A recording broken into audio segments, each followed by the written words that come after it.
ఉన్న పరిస్థితిని బట్టి అరే బీఆర్ఎస్ పార్టీ టార్గెట్ గానే అన్ని నడుస్తున్నాయా? సో కేటీఆర్ ని చాలా రోజుల నుంచి అరెస్టు చేస్తాం అన్నటువంటి మాటలు అధికార పార్టీ మాట్లాడుతున్నారు.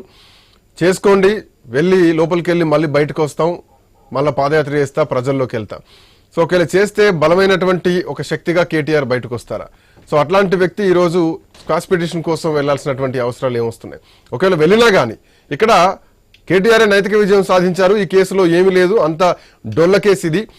700 కోట్ల లాభం హైదరాబాద్కు వచ్చింది, తెలంగాణకు వచ్చింది. ఈ రేస్ ఏదైతే ఆ రోజు ప్రభుత్వం పెట్టడం జరిగిందో, సో వీళ్ళు దాన్ని కంటిన్యూ చేయకపోను 700 కోట్ల రూపాయలు వీళ్ళ వల్ల నష్టం వచ్చింది అన్నది బీఆర్ఎస్ పార్టీ చేస్తున్నటువంటి ఆరోపణ. ముందుగా ఐన్యూస్ ప్రేక్షకులు అలాగే వివిధ పార్టీ నుంచి నాయకులకు విశ్లేషకులు అందరికీ నమస్కారం. స్వామి శరణమయ్యప్ప. ఇక్కడ లాభ నష్టాలు పక్కన పెడదాం, లాభం ఉందా నష్టం ఉందా అనేది పక్కన పెడదాం. జరిగినటువంటి విషయంలో వీళ్ళు నిబంధనలకు విరుద్ధంగా ఏవైతే ఆర్బీఐ రూల్స్ ఉంటాయో ఆర్బీఐ గైడ్ లైన్స్ కి విరుద్ధంగా ఆ నిధులు విజయం చాలా తప్పు. దానికి తోడు 10 కోట్ల రూపాయలు దాటితే ఏదైనా వాళ్ళు తీసుకున్నటువంటి 10 కోట్ల రూపాయలు దాటితే ఖచ్చితంగా కేబినెట్ లో ఆమోదం పొందాల్సినటువంటి అవసరం ఉంటుంది. కేబినెట్ ఆమోదం పొందకుండా ఆర్బీఐ నిబంధనలకు విరుద్ధంగా ఈయన చెప్పేసి ఇది జోబుల ప్యాకెట్ మనీ కాదు, లేదా ఆయన పర్సనల్ అకౌంట్ కాదు. ఎవరు కేటీఆర్ గానీ లేదా అప్పుడున్నటువంటి శాఖకు సంబంధించినటువంటి మంత్రి ఆయన పర్సనల్ అకౌంట్ కాదు, ఖచ్చితంగా ప్రభుత్వం సంబంధించినటువంటి నిధులు. దానికి ఒక నియమావళి ఉంటుంది, దాన్ని పాటించాల్సిన అవసరం ఎవరికైనా ఉంది. అది కేటీఆర్ ఉండని, ముఖ్యమంత్రి కేసీఆర్ ఉండని, ఇప్పుడున్నటువంటి రేవంత్ రెడ్డి అయినా ఎవరైనా కానీ ప్రభుత్వం ఉన్నటువంటి నిబంధనలకు లోబడి ఉండాల్సిన అవసరం ఉంది. అంటే క్లియర్ ఒక నిబంధన ఉంది, 10 కోట్ల రూపాయల లోపు ఉన్నటువంటి వ్యయాన్ని ఉంటే వీళ్ళు కొంత సొంత నిర్ణయం తీసుకోవచ్చు, కేబినెట్ కి ఆమోదం లేకుండా ఆర్బీఐకి సంబంధం. కానీ 10 కోట్ల రూపాయలు దాటినప్పుడు ఏవైతే నిధులు చెల్లించాల్సి ఉంటుందో ఆ నిధుల కోసం ఖచ్చితంగా కేబినెట్ నిర్ణయం ఉండాలి. దాని తర్వాత ఆర్బీఐ ఏదైతే నిబంధనలు దానికి లోబడి ఉండాలి. ఈ రెండింటినీ కూడా వాళ్ళు తుంగలో తొక్కి తన ఇష్టానుసారంగా చేసినటువంటి దాఖలాలు. మళ్ళీ వీళ్ళు లాభం అంటున్నారు. లాభం ఉంటే స్పాన్సర్లు ఎట్లా వెనక్కి పోతారు? నిజంగా స్పాన్సర్లు వెనక్కి పోయిన తర్వాతనే కుదరని పరిస్థితుల జిహెచ్ఎంసీకి సంబంధించినటువంటి నిధుల్ని ఆడ ఇచ్చేటువంటి పరిస్థితి, హెచ్ఎండికి సంబంధించిన నిధుల్ని అక్కడ ఇవ్వాలి, హెచ్ఎండికి సంబంధించిన నిధులు అక్కడ ఇవ్వాల్సినట్టు జరిగింది. ఇది ఒకటే విషయం, క్లియర్ గా ప్రభుత్వ వైఫల్యం మీద కనబడతా ఉంది. మళ్ళా దాన్ని కంపుపుచ్చుకోవడానికి కేటీఆర్ గారు ఏదేదో మాట్లాడము, నేనేం తప్పు చేయలేదు, నేను ఎక్కడ ఇది లేదు, అవసరం అనుకుంటే నేనే ముందు జైలుకు పోతా. అసలు నిన్ను దోషిగా ఖాళీ అభియోగం మాత్రం పెట్టినా మేము దోషిగా ఫైనల్ చేయలేదు కదా ప్రభుత్వం. అప్పుడే నువ్వు అత్యుత్సాహం చేసి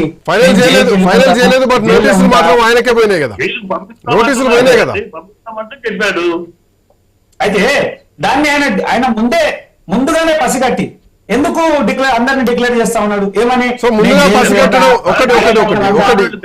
ప్రేమ్ గాంధీ గారు ముందుగానే పసిగట్టడం అంటే చెప్పండి మళ్ళా.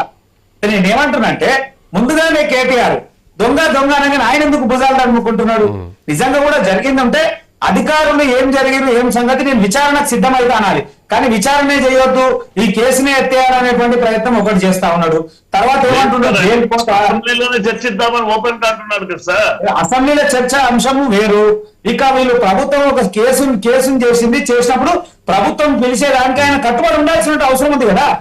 ఆ కట్టుబడి ఉండకుండా నేను ఆయన కోర్టు పోయి కేసుని ఎత్తేయాలనేటువంటి పాత్ర ఆయనకు అర్థం కావాలి. ప్రభుత్వం అరెస్ట్ చేస్తాం అని ఛాలెంజ్ చేస్తా ఉంటే అరెస్ట్ చేసుకోండి అన్నాడు, చర్చిద్దాం అసెంబ్లీలో అన్నాడు ఓపెన్ గా. ఏం దాంట్లో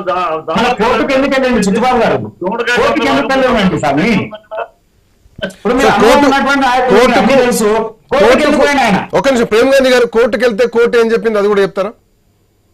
అది కోర్టు 10 రోజులు వాయిదా ఇచ్చింది, అంటే 10 రోజులు తాత్కాలికంగా ఏం చేయకమని చెప్పింది. దాని తర్వాత విచారణ ఖచ్చితంగా సహకరించాలని కోర్టు చెప్పింది. Of course. సో వాళ్ళు తొందరపడితే కాదు అని అనలే కదా. సో తొందరపాటును కోర్టు ఆపింది కదా, పూర్తి ఇచ్చేసింది. ఇక్కడ శ్రీనివాస్ రెడ్డి గారు ఒకటి, ఇప్పుడు గతంలో ఇక్కడ పాయింట్ ఏంటంటే హైదరాబాద్ బ్రాండ్ ఇమేజ్ ని పెంచడానికి చేసినటువంటి ప్రయత్నంలో భాగమే ఆ నిధుల్ని మేము పంపించాం అప్పుడున్నటువంటి పరిస్థితులను బట్టి, నేను చెప్తేనే అని చేశారని చెప్పేసి. ఆ శాఖ ముఖ్యమంత్రి దగ్గరే ఉంది, దాన్ని ఎందుకు కంటిన్యూ చేయలేకపోయారు?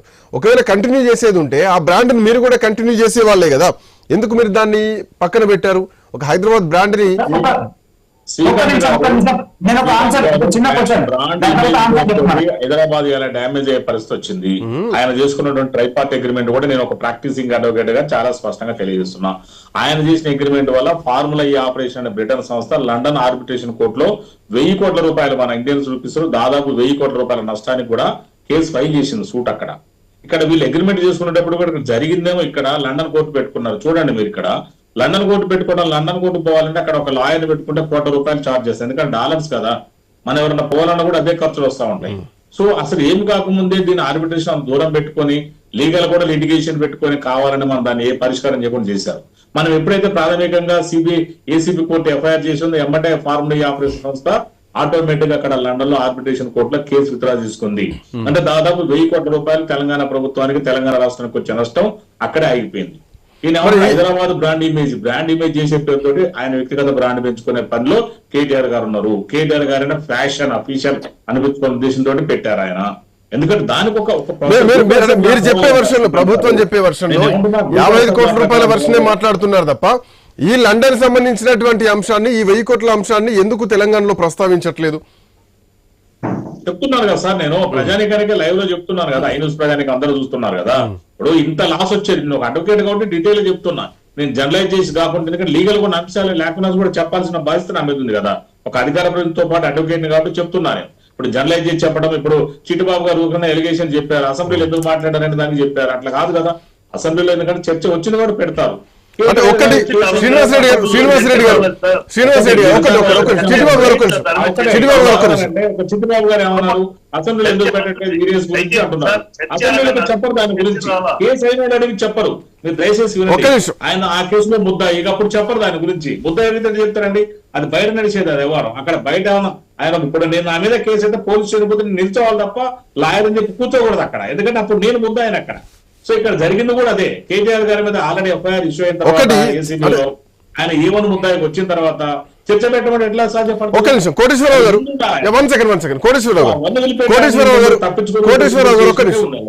కోటేశ్వరరావు గారు 2 అంశాలు. ఇప్పుడు